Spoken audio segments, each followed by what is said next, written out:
Hi, so I want to talk about the body and the soul. And it is my personal belief that the body and the soul are both separate and at the same time they work together. And what I mean by that is that the soul, aka the mind or what consciousness, whatever you want to refer to it as, it is something that guides the body. So if you want to, let's say, walk from point A to point B, it's our intention that makes us walk from point A to point B, aka our legs start to move, our muscles and everything start to fire up, and we start to move. So in that sense, we walk from point A to point B because our soul wishes to do so, aka our soul guides the body. But in other scenarios, our body guides the soul. So let's look at it like this. Let's say you eat some poisonous food and then you throw up. Do you want to throw up? No, you did not. However, was it the best thing to do? Was the best thing to do to vomit and to let go of everything? Absolutely. So in that scenario, the body was the one that guided the soul. So to say that the soul guides the body or the body guides the soul, it's a bit of a fallacy because in practice, in reality, both the body and the soul guides each other. Both the body and the soul guides each other.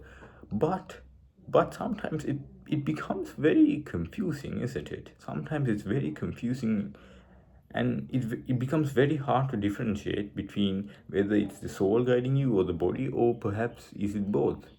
And only then do problems start to arise. So let's say that you have a fear of something. Let's say it's an irrational phobia. A phobia is just an irrational fear that makes no sense.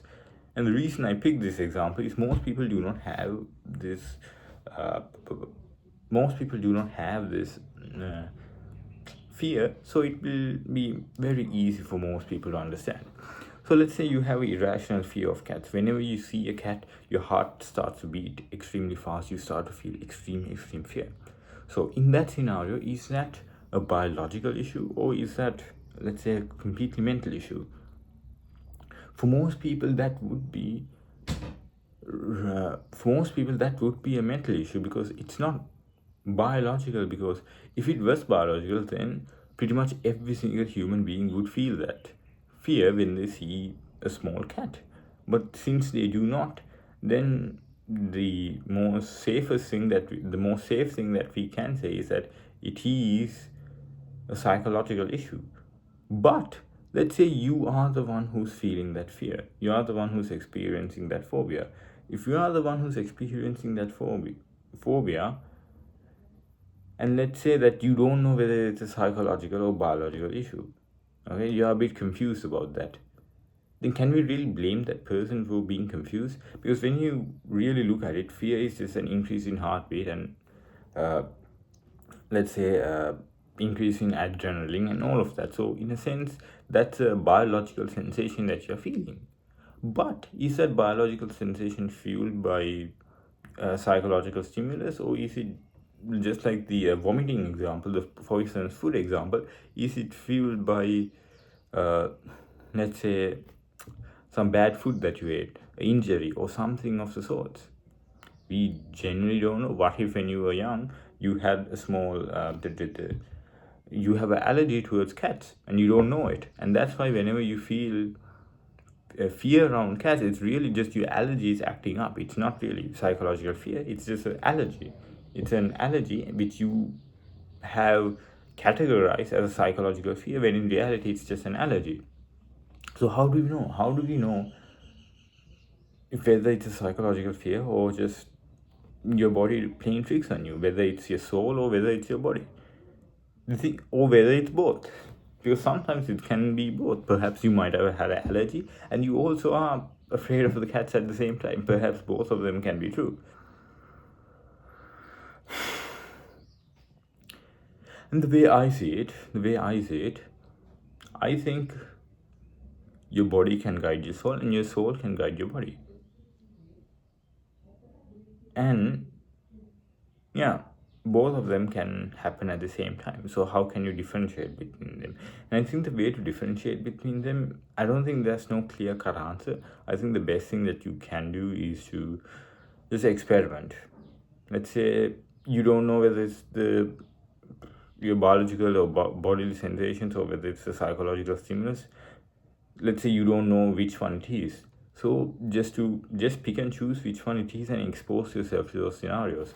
So let's say it is not you, let's say you don't know. So for an example, let's go back to the phobia of cats again. So since you don't know, and let's say you want to make sure, you want to figure out whether it's psychological or biological. So instead of actually going up towards a cat, what if you just take some picture of some cats, or go to the internet, find cute funny cat videos, or go to virtual reality and have VR simulate some cats for you. And if you still feel fear in that situation, then it's probably not the allergy, because there's no physical presence of a cat. It's just something that's artificially created. So there's no possible way in which your allergies can spike up in that scenario. So chances are it's probably psychological. So if it's psychological, then it becomes extremely easy to change, because then the only person that you have to change is yourself. You don't really have to change your own body. And that's significantly easier than changing your own body, because when you try to change your own body, what happens is, well, you have to change a lot of aspects about it. So let's say you have habituated something, a habit. Let's say that you have habituated a pattern, aka a habit. So what happens is, when you perform a habit for a long period of time, the neural networks in your brain become so fixed that it becomes very difficult to, in a sense, get out of it, because you are biologically hardwired.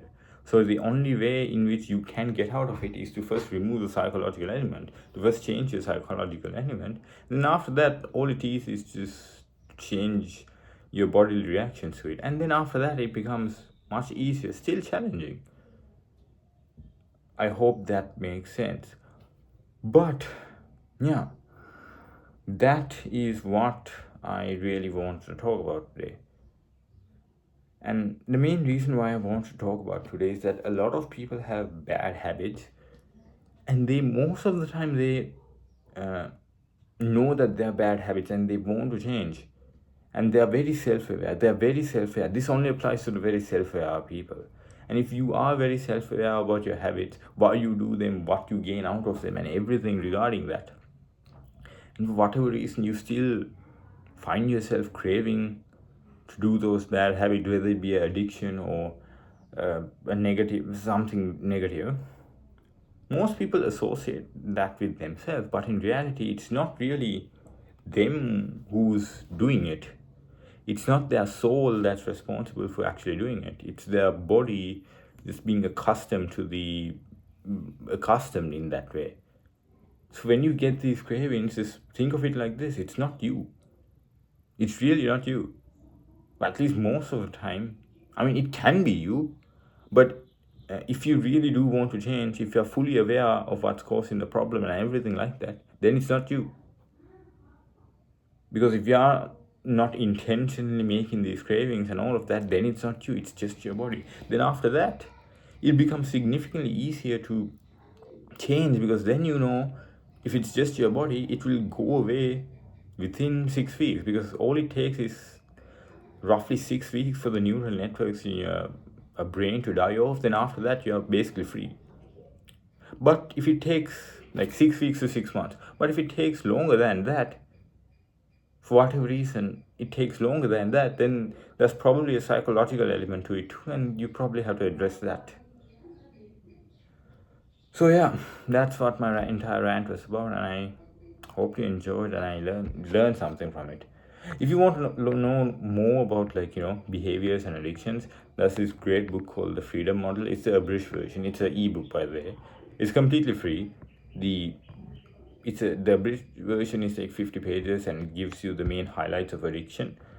And then you can use that book to just understand human nature better. And once you understand human nature better, it becomes significantly more easier to just do it, or rather to beat it or to control it in ways that you find to be more useful.